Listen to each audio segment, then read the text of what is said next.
I'm Delia Okafor, 34 years old, and I have spent 14 years as an Army combat medic, keeping other people alive without ever once needing them to know my name. For years, I carried the highest honor this country gives at the very bottom of my ruck, hidden away, because the last thing on earth I ever wanted was to be seen. But when a command sergeant major knocked my lunch tray to the floor in a crowded chow hall and decided out loud that I was a nobody, a 2-star general rose from his chair across the room, and everything I had spent 14 years hiding was suddenly standing in front of 400 people. Have you ever been underestimated by someone who decided your entire worth in half a second? If so, tell me your story in the comments. You are not alone. Before I get into what happened, let me know where you are tuning in from. And if you have ever had to hold on to your dignity while someone tried to take it from you, hit that like button and subscribe. The morning I want to tell you about started the way most of my mornings start, with an iron in a quiet room and nobody in the world knowing my name. It was a Tuesday in the spring of 2026, and I was standing in a bare, transient billet on a big Army installation I had never been to before, and would be gone from by nightfall. I had a flight to catch to my next unit, a folder of paperwork to sign, and a uniform to press. That was the whole plan. Sign, eat, fly. I have learned over the years to like a plan that small. The small plans are the ones nobody bothers to interrupt. I pressed the sleeves of my operational camouflage pattern uniform until the creases were sharp, and I looked at what was on it, which was almost nothing, subdued rank in the center of my chest. My last name, Okafor, on a strip of fabric over my heart. A U.S. Army tape on the other side. No ribbons, because you do not wear ribbons on this uniform, and that has always suited me fine. I have spent a lot of years being quietly grateful for a uniform that gives nothing away. On the dress uniform, the one that hangs in a garment bag and comes out twice a year, everything shows. On the working uniform, you are just a name and a rank and whatever you do that day. I have always preferred the working uniform. I have always preferred the days where all I am is the work. My mother raised me alone in a small town where the biggest event of any given week was whose truck had broken down in whose yard. She worked 2 jobs, sometimes 3, and she had exactly one lesson she repeated until it lived in my bones. The loudest person in the room, she used to say, is usually the one who has done the least. She said it about men who bragged at the hardware store. She said it about a preacher we stopped going to see because he loved the sound of his own voice more than he loved anybody in the pews. She said it, once, very quietly, about my own father, on the only occasion she ever mentioned him. I was maybe 8 years old, sitting at the kitchen table, doing homework under a bare bulb, and I did not understand all of it, but I understood the shape of it. Quiet was where the real work lived. Loud was where people went to be seen instead of to be useful. So I grew up trying to be useful without being noticed, which is a strange way to raise a child and an even stranger way to build a soldier, but it is the only way I have ever known. I was the kid who did the group project and let someone else present it. I was the one who knew the answer and did not raise her hand. It was not shyness, exactly. It was a decision, made early, that being right was enough on its own and did not need an audience. My mother worked herself down to the bone for 2 decades, and nobody ever gave her a plaque for it, and she never once seemed to feel cheated. And I decided somewhere in there that I wanted to be like that. Solid, quiet, unbothered by who was watching. When I enlisted in the summer of 2010, 18 years old with a duffel bag and no idea what I was doing, the recruiter asked me why I wanted to be a medic instead of something with more. In his exact word, glory. I told him I wanted a job where the entire point was other people staying alive and not me getting ahead. He looked at me for a second like he was not sure whether I was serious, and then he wrote something down and did not argue. I think in the end he had heard stranger answers, and I think in the end he believed me. Basic training did not knock the quiet out of me, though it certainly tried. There is a whole machine at the start of a soldier's life that is built to find the loudest version of you and drag it up to the surface, and I let it slide right off. I was not the recruit who screamed the loudest on the range or who wanted the drill sergeant's eye. I was the one who quietly fixed the blisters of the girl in the next bunk so she could keep marching, the one who knew where everyone's weak point was and shored it up before anyone had to ask. By the time I got to my medic training, the instructors had a name for it, though they did not mean it unkindly. They called me the ghost because you would look up in the middle of a bad drill and I would already be at the patient, hands moving, having crossed the room without anyone noticing me go. I took it as the highest compliment anyone had ever paid me, and I have spent the rest of my career trying to earn it every single day. I have been a medic ever since, 14 years now. I am the one they send to a new unit to teach the young ones how to keep a person breathing when everything has gone wrong, how to find a vein when the light is bad and the hands are shaking, how to stay calm when calm is the very last thing your body wants to give you. I am good at it, and I am quiet about it, and for most of my career, those two things together have kept me exactly where I want to be, which is off to the side, doing the work, invisible to everyone except the young soldiers who need me, and the older ones who remember what it is like to need someone like me. There is one thing I carry that I have never worn to a single duty station. It travels with me in a small, worn case at the bottom of my ruck, tucked in next to a spare pair of socks and a sewing kit, and a photograph I do not take out very often. And I have gotten so used to keeping it hidden that most days I forget it is there at all. That morning, packing to leave, I opened the case for 1 second, the way you check that your wallet is still in your bag before you walk out the door, and then I closed it again without really looking. I will get to what is inside. I promise. For now, all you need to know is that I am a medic, that I like it that way, and that when I walked out of that transient billet, I had absolutely no intention of being seen by anyone that entire day. I zipped the case back into the bottom of my ruck, underneath the socks, and I shouldered the whole heavy weight of it, and I stepped out into a bright, ordinary morning. The sun was already hard and white over the motor pools. Soldiers moved in loose rivers between the buildings, coffee in hand, and the base had that low mechanical hum every base has, engines and boots and someone somewhere shouting a cadence. Nobody looked at me twice, which was, as always, exactly the way I wanted it. I was one more staff sergeant with a ruck and somewhere to be. I did not know yet that before lunch was over, 400 people would be on their feet in a single room, and every last one of them would be looking directly at me. The walk across the installation took me down the long main road, past the headquarters buildings and the low, sprawling shape of the dining facility. And that is where I first saw the man who would knock my tray to the floor, although I did not know him yet, and he was busy taking apart somebody else. Command Sergeant Major Roy Tibbets was 51 years old, and he was the kind of leader you can hear before you can see. He was standing on the sidewalk outside a headquarters building with a young specialist, braced at the position of attention in front of him, and he was disassembling that young soldier over a haircut, loudly, in the open, for an audience of everyone within 30 yards. "You call that fresh specialist," he was saying, loud enough for the passing cars to hear. "You are a walking uniform violation.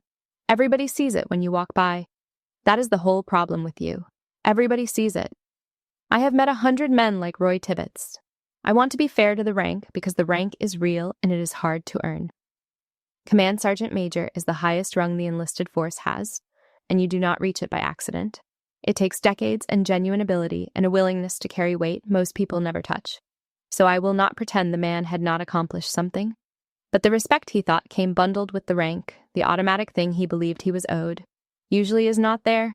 And you can tell the difference by watching whether people stand straighter around a man because they admire him or because they are afraid of him. Everyone on that sidewalk was afraid.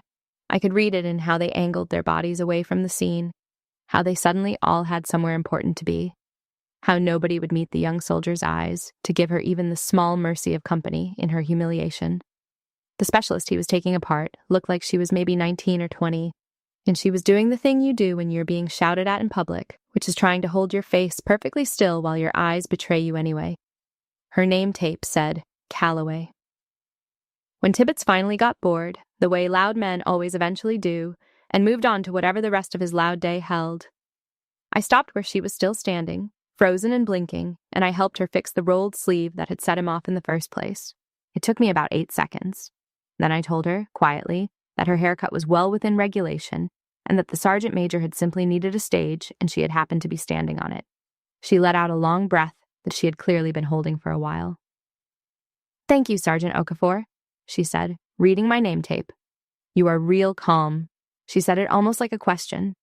It is not a thing I see much around here. I told her calm is a skill, the same as marksmanship or land navigation, something you are not born with, and something you can absolutely learn, and that she would learn it, and I meant every word. She stood a little straighter, and not the frightened kind of straight.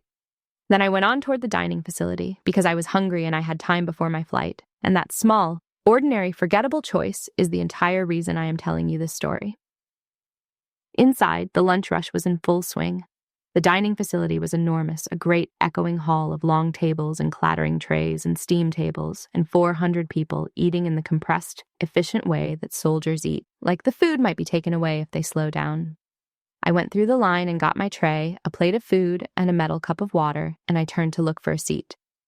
Now, I did not know it at the time, but there was a geography to that room, an invisible map that everyone stationed there carried in their heads.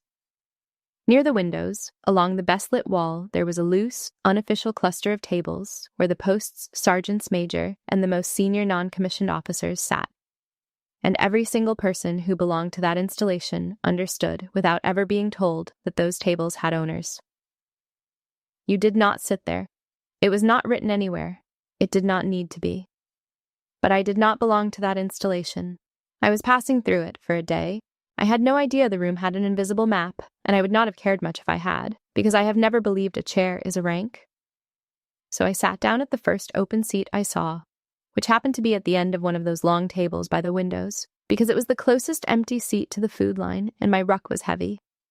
I unwrapped a plastic fork, and I started to eat, quiet in a loud room, thinking about my flight and nothing else. That was my whole crime. I sat in an empty chair. I had been eating for maybe 2 minutes when a shadow fell across my tray, and I looked up, and Command Sergeant Major Roy Tibbets was standing over me. He looked at me the way some people look at a stain on a clean floor. His eyes went straight to my chest, read my subdued rank, a staff sergeant, saw the working uniform with no ribbons because you do not wear ribbons on it, saw no unit patch he recognized, no swagger, no visible story. And he decided in about half a second that I was nobody worth his manners. I watched him decide it. I have watched a great many people decide that exact thing about me over the years, and I usually let them, because being underestimated is a quiet place, and I like quiet places, and there is a kind of freedom in being written off. But Tibbets was not the type to decide a thing about you privately and move on. Men like Tibbets never are. The decision was not the point. The audience was the point. Staff Sergeant, he said, and he said it the way a person says a slightly dirty word. Do you have any idea where you're sitting right now? I said I was sitting in an empty seat, Sergeant Major, and that I would happily move if there was a rule about it. I kept my voice level. I did not perform for him. I have found, over a lot of years and a lot of loud men, that the calmer you stay, the fewer places a loud man has to stand, and I think that is exactly what set him off, because my calm did not hand him the reaction he had walked all the way across that room to collect. This end of the hall, he said, louder now, pitching his voice up and out for the tables around us, is for people who have earned it. It is not for every transient who wanders in off the road and plops herself down wherever she pleases, like she owns the place. He leaned in over me, and I could feel the whole room beginning to turn our way. That particular thickening silence that spreads when a lot of people sense that something ugly is about to happen and cannot look away. You're in the wrong seat, devil, he said. This end of the hall is for people who have earned it. Take your tray and go eat somewhere you belong. Devil! He said it like it was clever, like a little slap he was proud of. I have been called worse by better men on worse days. I did not answer him because I had already decided the simplest thing to do was to move myself, quietly, without giving him the scene he was so plainly hungry for. So I set down my fork, and I reached out with both hands to lift my own tray and carry it somewhere else.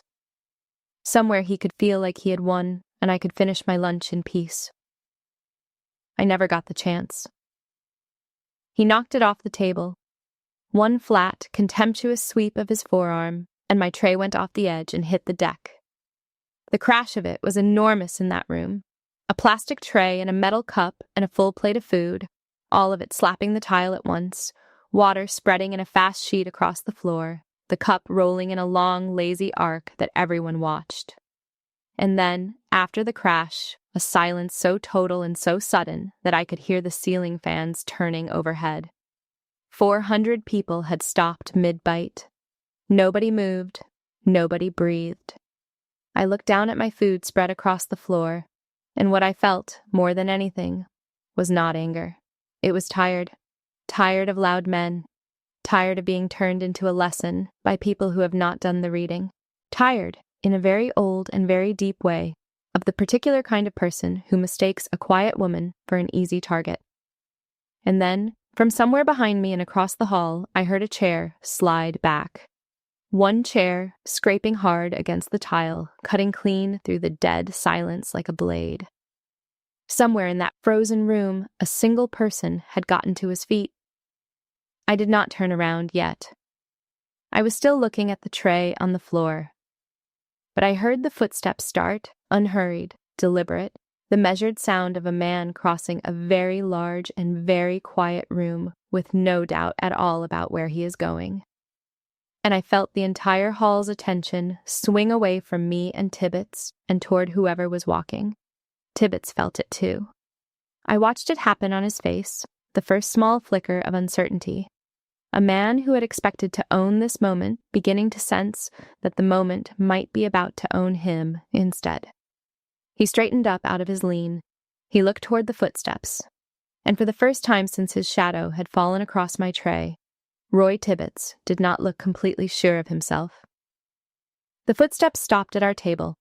A voice, calm and cold, and absolutely certain of itself, said one single word. Sergeant Major. I turned around then. The man standing there was tall and gray and 58 years old, and on each shoulder he wore the 2 stars of a major general. His name tape said Mercer. And I knew him, though he did not yet know that I knew him, because 13 years earlier, this exact man had stood in the front row of a room in Washington, a colonel then with eagles on his shoulders instead of stars, and had watched the President of the United States put something around my neck. Major General Harlan Mercer did not raise his voice. That is the thing I remember most vividly out of the whole afternoon. Tibbets ran that entire base on volume, on being the loudest thing in any room he entered. And the man who took him apart in front of 400 people never once got loud.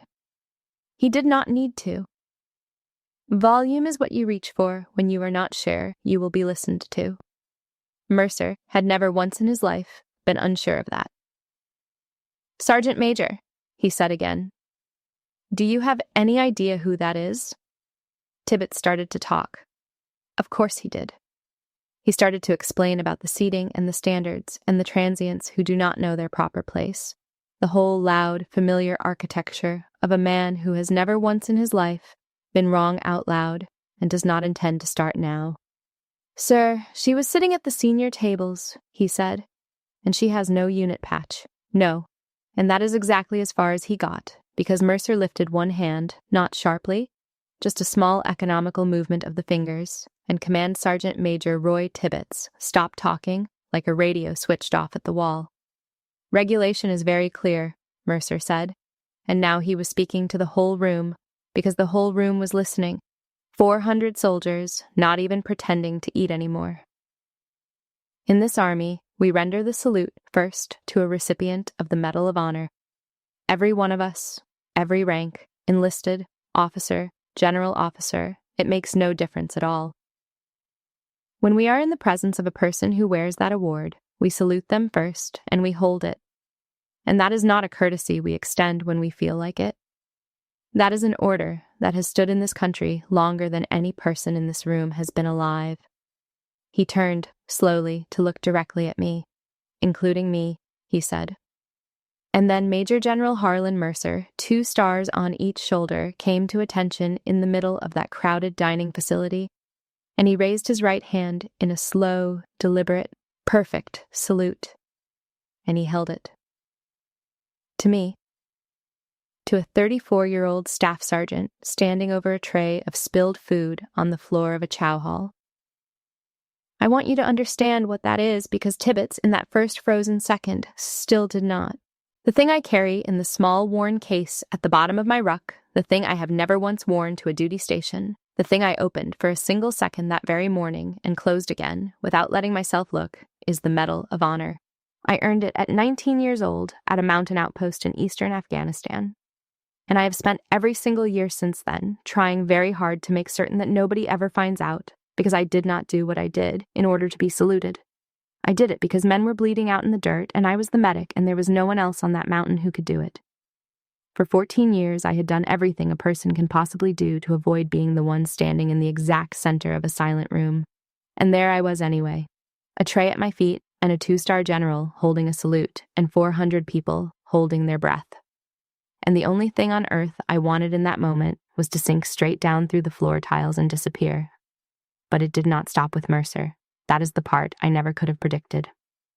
The soldiers nearest us stood up first. A young sergeant at the next table over got to his feet, and then his whole table went with him, chairs scraping all at once, and then Specialist Nia Calloway, the young soldier from the sidewalk, was on her feet before anyone told her to be, her hand already up and steady. And then it moved across that room like wind moving across a field of grain, table by table, a great rolling wave of standing, 400 soldiers rising to their feet, and every single one of them lifting a hand into a salute and holding it. The entire dining facility on its feet, dead silent, saluting.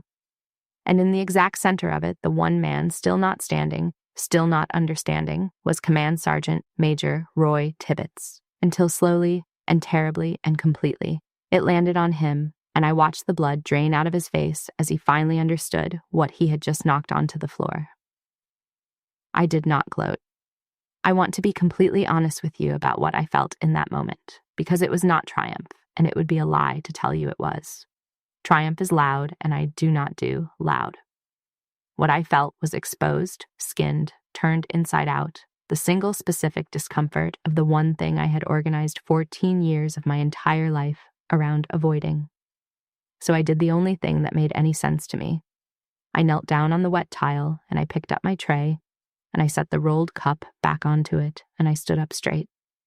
And then, because it is simply what you do, because it is what I was raised in and trained in and believe in all the way down to the floor of myself, I brought my own hand up and I returned the general's salute.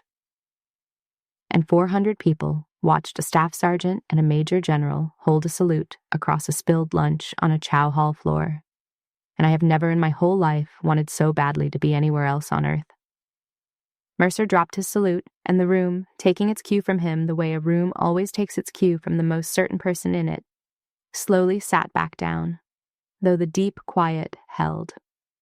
He looked at Tibbets for a long, long moment, and there was a real and cold anger banked down inside him, but it was not aimed anywhere near me. "Sergeant Okafor," he said. That was the first time on that entire base that anyone had said my name and meant something by it. "Say the word," he said. "And this sergeant major is relieved before your food is cold." He knocked a Medal of Honor recipient's meal onto the floor in front of 400 soldiers. I can end his career in this building this afternoon and lose no sleep over it at all. He gestured toward Tibbets without so much as looking at him. "This is your call, Sergeant. It is not mine. It is yours." And there it was, handed to me in public, in front of everyone, the chance to do to Roy Tibbets exactly and precisely what he had spent his entire career doing to people smaller than himself. Every soul in that vast room was waiting for me to say the word, and I could feel them waiting, could feel the whole hall leaning toward the pleasure of watching a bully finally get his. And I will admit something to you, because I promised I would be honest. Part of me wanted it. There is a version of me, and she is real, who wanted very badly to watch Roy Tibbets get walked out of that dining facility in front of every soldier who had ever flinched at the sound of his voice. But that version of me has never once been the one my mother raised. I looked at Tibbets, really looked at him, and I did not see a monster standing there. I saw a loud man who had just discovered that the floor he had spent 30 years standing on was gone. And I thought about how the entire reason any of this was happening was that he had decided a whole human being's worth by reading a uniform with nothing on it. And it came to me, standing there, that destroying him for an audience would only prove that the audience was the thing that mattered after all, and I have spent my whole life believing the exact and total opposite of that. "I do not want him fired in front of a room, sir," I said. My voice was quiet, and the quiet room leaned hard to catch it. "If you would allow it, I would like 2 minutes with the sergeant major instead." Mercer studied me for a moment, and something in his weathered face changed. a kind of recognition that reached past the metal and landed on the person. He nodded once. 2 minutes, he said, and he stepped back to give them to us, though I noticed he did not go very far. I sat back down at the table. I gestured to the seat across from me, the same seat Tibbets had been standing over me and passing judgment from, and after a long second, the command sergeant major of the entire division lowered himself into it. Slowly, like a man easing down into water he already knows is going to be cold. Up close, without the volume wrapped around him like armor, he looked older than he had on the sidewalk, and more tired and smaller. "I am not going to tell you the thing you did wrong was the tray," I said. I kept my voice low, pitched just for him so the room could strain but not quite reach it. "The tray is nothing. I have had far worse than a tray thrown at me by far better shots than you. What you did wrong is you looked at a uniform with nothing on it and you decided the person inside it was nobody worth your manners." I let that sit for a second. He opened his mouth and I kept going, gently, without any heat in it at all. "I wear nothing on this uniform on purpose, Sergeant Major. Every single day of my life. And I want you to sit right there and count, honestly, with no audience to perform for, how many quiet people you have done exactly this to over the years. People who did not happen to have a general sitting across the room. That is the number that should keep you awake tonight. Not me. Not the medal. Them." He did not have anything loud to say to that. For the first time since I had watched him on that sidewalk, Command Sergeant Major Roy Tibbets was completely silent. And I do not believe for a moment it was because a general was standing a few feet away. I believe it was because, maybe for the first time in a very long time, he was actually sitting there doing the arithmetic I had handed him. Mercer stepped back in. He made it very clear in that same low, even voice that my declining to see the man fired on the spot was not remotely the same thing as nothing happening, and that he and the sergeant major were going to have a very different sort of conversation, without an audience, and very soon. Tibbets said, "Yes, sir," and it came out of him small. I picked up my ruck off the floor, and I left the tray for the dining facility staff, and I walked out of that hall into an afternoon that had gotten very strange, very fast. By the time the sun went down that evening, the whole base knew. That is simply how it works. A story like that does not stay inside a room. It walks out on 400 pairs of legs, and it gets told and reshaped in barracks and motor pools and phone calls home. And by nightfall, there were versions of it circulating across that installation that I would not have recognized as my own life. In one version, I had said something devastating and cinematic to Tibbets that I never came close to saying. In another, I had thrown the tray back at him, which I absolutely did not do. In a third, I had outranked him all along and had been toying with him for sport. I hated all of them, even the flattering ones, and maybe especially the flattering ones, because the entire point of the last 14 years of my life had been to not be a story. And now, in the space of 90 seconds, I was one, and I had no control at all over the shape it was taking. I sat in my transient billet that evening and let myself feel the strangeness of it settle over me. There is something genuinely disorienting about becoming a story you did not write, about hundreds of people you will never meet and never speak to, holding a firm opinion about who you are based on 90 seconds of a life that has been going on for 34 years. I had a flight in the morning. I told myself I would get on it and fly away and become invisible again somewhere new, the way I always had, the way I always could. While I sat there, across the base, the consequences were catching up with Roy Tibbets, and they were quiet ones, which are, in the end, the only kind that ever truly land on a man like him. There was no dramatic public firing, because I had asked specifically for there not to be. But Mercer counseled him, formally, on paper, and a review of his overall conduct got opened, and word of that traveled too, because word always travels. And here's the thing that hurt Tibbets worst of all, worse than any counseling statement or any review. The fear was gone. The thing he had mistaken for respect for his entire career, the way soldiers flinched and angled their bodies away, and suddenly all had somewhere else to be. It simply evaporated in the space of one afternoon. Soldiers who would have studied their own boots at the sound of his approach the day before now met his eyes when he passed. Nothing insolent in it, nothing rude, just level, just seeing him. And for a man who had run for 30 years on being feared, being merely seen, being just a man in the hallway like any other man, was the solid ground vanishing from under his feet. I heard later about a young cook from the dining facility, a private first class who had been working the line that day, who told his squad that he had been about to say something to Tibbets, about to step out from behind the steam table and put himself between the sergeant major and me, and had been too afraid and had hated himself for it right up until the moment the general stood. Watching 400 people rise, he said, was the first time he had ever believed that doing the right thing out loud might actually be safe on that base. That one landed on me harder than any of the flattering versions. Because that is the real cost of a man like Tibbets, the one nobody counts. It is not the people he yells at. It is all the people who learn, quietly, to keep their heads down and say nothing, for years, because the loud man has taught the whole room that speaking up is dangerous. A single afternoon does not undo that. But that private, at least, had seen the other thing. He had seen a room decide, all at once, to stand. Late that night, there was a knock on my door. When I opened it, Command Sergeant Major Roy Tibbets was standing there in the hallway, and there was no audience and no volume, and for a moment neither one of us said anything at all. He asked if he could ask me something.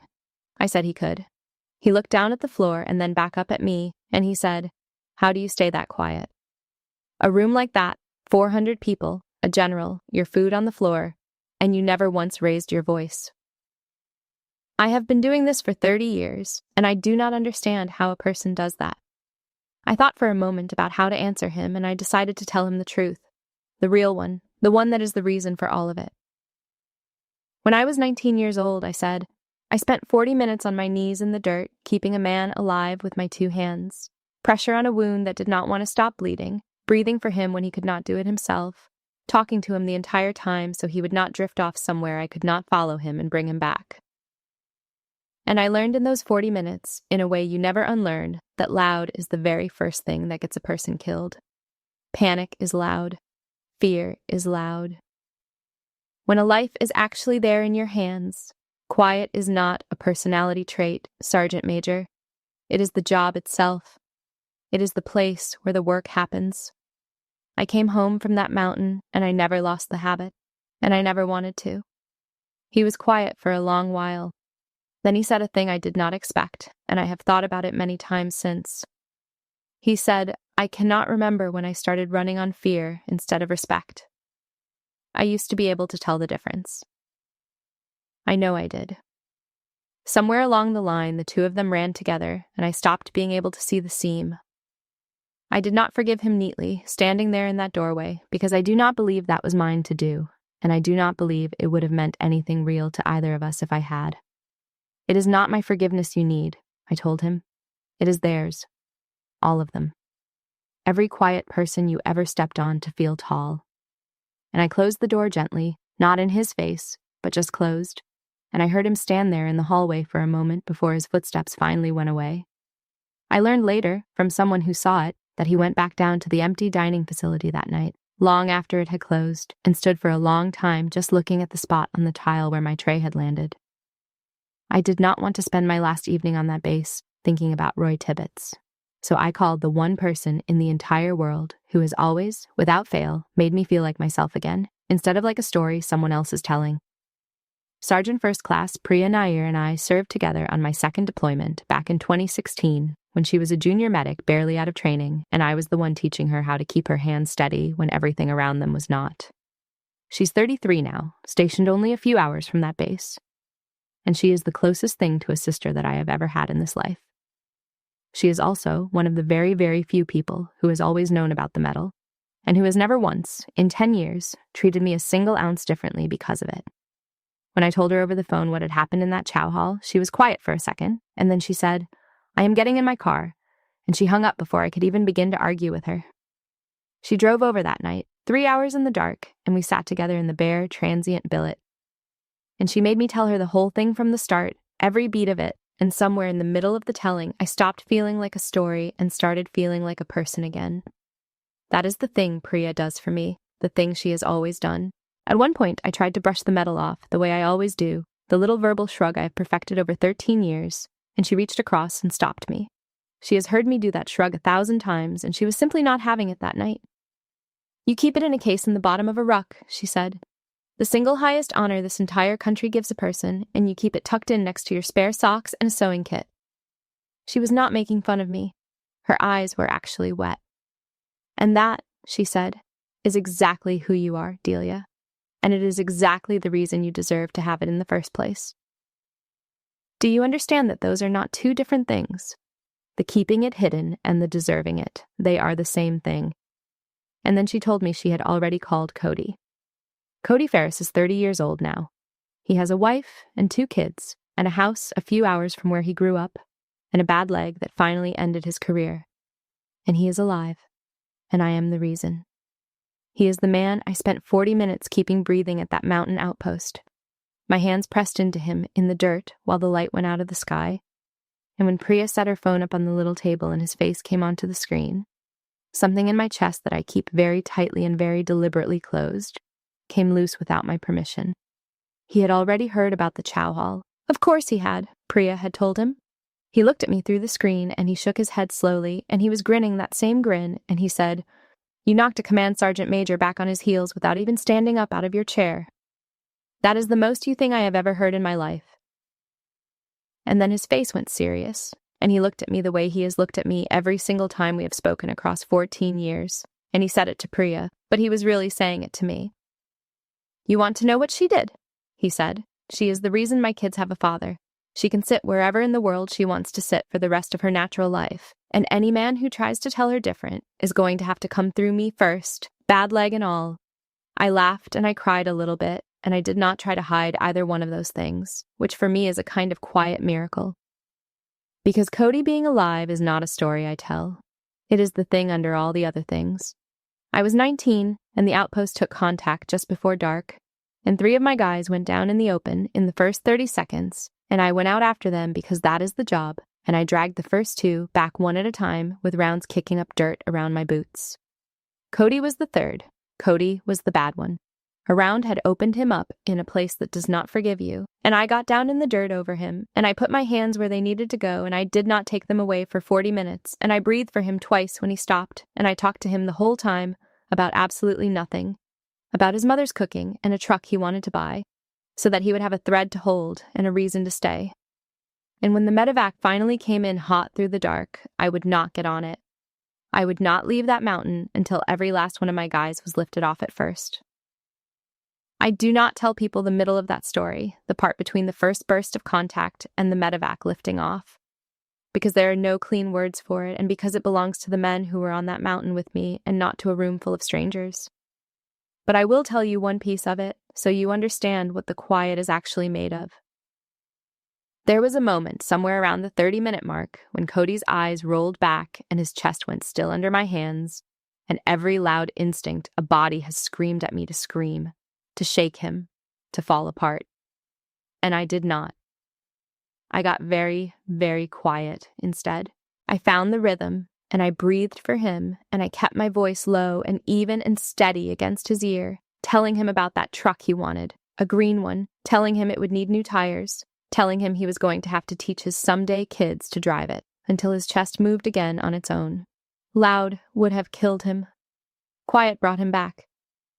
I have never once forgotten which was which, not for a single day of the 14 years since. That is what the case at the bottom of my ruck is for. That is the whole of it. Cody is the case. Cody, alive on a screen, with his kids yelling somewhere behind him, is the entire meaning of the thing I never wear.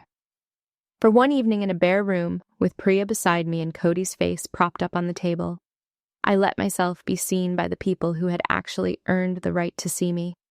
Not 400 strangers on their feet in a chow hall. 3 people who knew the whole story, start to finish, and who loved me specifically for the quiet parts and not the loud one. That, it turned out, was the thing I had truly needed all that long, strange day, and it had nothing whatsoever to do with a salute. I realized something sitting there in that little room that night. The thing I actually needed to rebuild was not anything at all between me and Roy Tibbets. It was my own permission, just for one single evening, to stop hiding from the people who had earned the right to be proud of me. So I let myself have it, just that once. And it did not cost me one thing that I could not easily afford to pay. The next morning I was back in transit mode, ruck packed, flight in a few hours, and the base was noticeably quieter around me. People still looked, but they looked differently now, and I was trying and mostly failing to decide how I felt about being looked at, with something other than dismissal, which is a far stranger and more uncomfortable feeling than you would ever think, when you have built your whole adult life around not being looked at all. There was a note slid under my door. It was not from Tibbetts, and it was not any kind of performance. It was a torn half-sheet of notebook paper, folded once, and it was from Specialist Nia Calloway, the young soldier from the sidewalk with the rolled sleeve. It said, "Thank you for fixing my sleeve, and thank you for what you did after." Watching that entire room stand up for you changed the way I think about which soldiers actually matter. I used to think it was the loud ones, the ones like him. I do not think that anymore. She had signed it with her rank and her full name, very neatly in the careful way you sign something that means a great deal to you. I read it twice, and then I folded it back up, and I put it inside the case, right next to the medal, where I keep the small number of things in this world that are actually worth the keeping. Before I zipped the case shut, I did something I almost never do.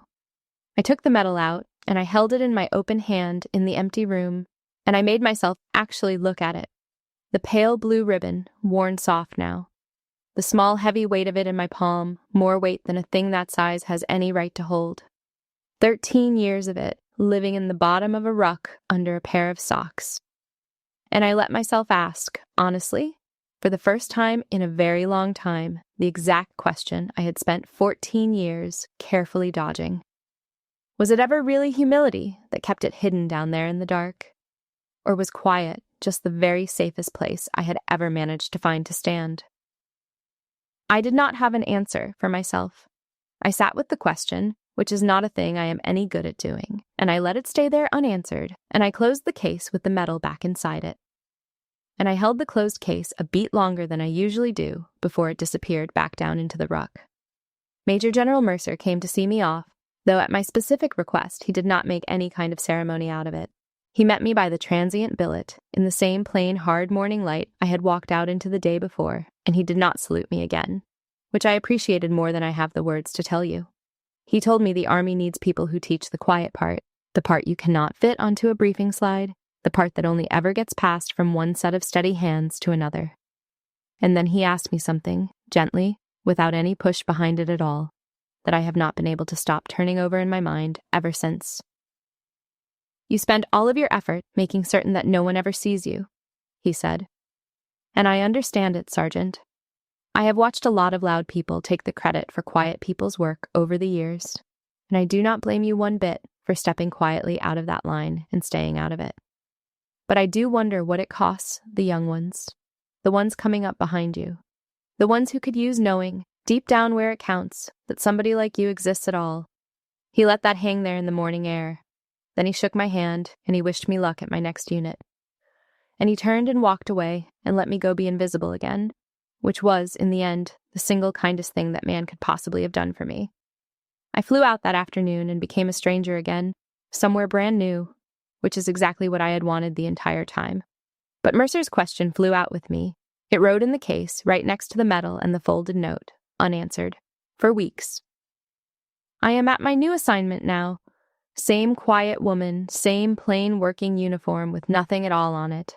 Same job I have always had, standing in front of a room full of young combat medics and teaching them how to keep a human being alive when everything in the world has gone wrong.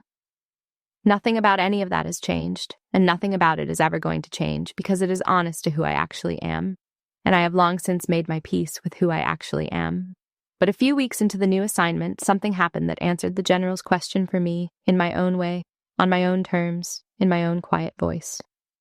I was teaching a class, walking the room while they worked, and a nervous young private, 18 years old, with hands that still shook on the training mannequin, looked up at me and asked, out of nowhere, why some of the senior instructors seemed to already know my name when I had only just gotten there. The old version of me would have deflected it, would have said something quiet and true and slightly off to the side and moved right along and kept the case shut and the ruck zipped. Instead, I told them the truth, plainly, once, without any drama in it. I told them where I had been at 19 years old and what had happened at that outpost in the dark and what the President of the United States had placed around my neck 2 years after that. I watched their young faces change while I said it. And then I told them the part that actually matters, the only part that has ever mattered. I told them that none of it, not the medal, not the ceremony, not the story, is the reason I am standing in front of them today.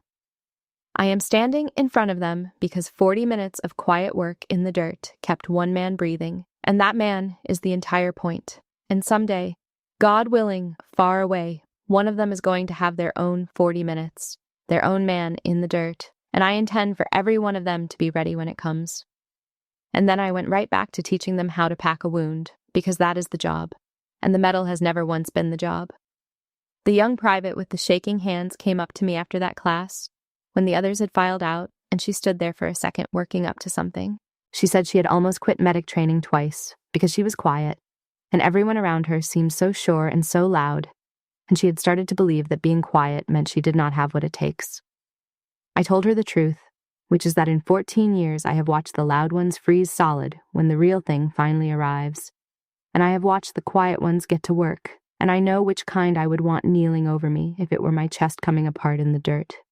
I told her that her hands would stop shaking, not because she got louder, but because she got practiced, and that the quiet was not a flaw she needed to fix. It was the raw material of the exact thing that was going to make her good. She did not say much back. She just nodded and squared herself up and walked out a little straighter than she came in. And I thought, that is what the general meant. That is what the hiding was costing. That is the change I made. It is a small one. I still wear nothing at all in my everyday uniform because that is honest to me, and I am not going to start performing now. But I stopped hiding in the one specific circumstance where a young soldier standing in front of me needs to know, needs to actually see, that quiet people can do extraordinary things. Mercer was right that my invisibility had been costing the young ones something real. He was wrong, I think, if he ever believed that the fix for that was for me to start being loud. The fix was much smaller and much quieter than that. The fix was just to stop lying by leaving things out in the rare moments when the truth might actually help somebody 18 years old with shaking hands. I got one more piece of news a couple of weeks after I left that base, forwarded to me through Priya. Command Sergeant Major Roy Tibbets had put in a request for a lateral move. He had asked to come out of the disciplinarian role, the fear job, the thing he had done for 30 years, and to move instead into a mentorship program, working directly with young non-commissioned officers coming up. And he had wanted me to know that he had done it. That was all. There was no apology tied up neatly with a bow, no redemption speech, no dramatic scene. Just a man who had started, very late in his career, to ask himself the right question at last. I am not naive about it, and I want you to not be naive about it either. People do not transform in a single afternoon, and a spilled tray does not remake a soul. But a man who spends 30 years running entirely on fear, and then quietly asks to spend the years he has left teaching instead, has at the very least turned his whole body to face a different direction. And I let myself be quietly, genuinely glad about that, which is just about as loud as my gladness ever gets. So here, in the end, is what I carried out of a spilled lunch on a Chow hall floor. A man can wear the very highest rank the enlisted force has to give right there on his collar, a rank that takes decades and real skill and real sacrifice to reach, and still be the smallest person in the room. And a person can carry the very highest honor this entire country gives inside a small worn case at the bottom of a ruck next to her socks and a sewing kit, and never once need a single living soul to know it is there. Those two things are not opposites by accident, and I have had a lot of quiet time to think about why. The collar is what other people have decided you are worth. The thing in the case is what you actually did on the day it counted, when no one at all was keeping score and no one was ever meant to know. They are not the same, and they have never been the same. And on the day it truly matters, the whole world can somehow tell the difference between them. Even when you have spent 14 long years doing everything in your power to hide it, that room did not stand up for a rank I was not showing. It stood up for the thing I did, quietly, at 19, in the dirt, with my hands, and never once asked anyone to see. And it turns out, after all those years of hiding, that you do not actually have to ask. if you have ever been the quiet one that somebody decided did not matter, the one sitting at the far end of the table with nothing at all on your uniform and nothing you feel like proving, then hear me, please. What you carry is yours. It belongs to you and to no one else. You do not owe anybody the proof of it. You do not have to knock a single thing off a single table to be worth the seat you are already sitting in. Just keep doing the work in the quiet places where the real work has always lived. And on the day that it finally counts, believe me, the right room will always rise. If you have ever been the quiet one at the far end of the table, the one somebody looked at and decided did not matter, I hope this story sat with you the way it still sits with me. I would love to hear from you. Have you ever been written off because of how little you said or how ordinary you looked? Did the truth about you ever come out on its own, or are you still waiting for the right room to see it? And be honest with me, if you had been standing in that chow hall that day, would you have been the first one on your feet, or would you have waited for someone else to stand first? Tell me in the comments. I read every one of them. And if this story meant something to you, hit subscribe and stay a while.